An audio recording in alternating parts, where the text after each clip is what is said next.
Details చూద్దాం. తమ సమస్యలను పరిష్కరించాలి అంటూ పశ్చిమ గోదావరి జిల్లాలోని ఆశా వర్కర్లు చెలో విజయవాడ కార్యక్రమం చేపట్టారు. ఈ మేరకు విజయవాడ వెళ్లేందుకు తాడేపల్లిగూడెం రైల్వే స్టేషన్లో వేచి ఉన్న ఆశా వర్కర్లను పోలీసులు అడ్డుకున్నారు. వారిని కట్టడి చేసిన పోలీసులు టూ టౌన్ స్టేషన్కు తరలించారు. శాంతియుతంగా వెళ్తున్న తమను అక్రమంగా అడ్డుకున్నారని ఆశా వర్కర్లు ఆవేదన వ్యక్తం చేశారు.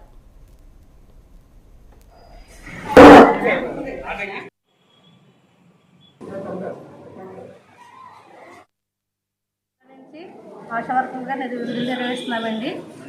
మేము ఈరోజు విజయవాడకి ధర్నాగా బయలుదేరామండి. మమ్మల్ని తాడేపల్లిగూడెం పోలీస్ స్టేషన్లో పోలీసులు ఆపినారండి. మా సమస్యల కోసం మా సమస్యల పరిష్కారం కోసం మేము విజయవాడ బయలుదేరామండి. మీడియా ద్వారాగా మా సమస్యలను గవర్నమెంట్కి తెలియజేస్తారని కోరుకుంటున్నామండి.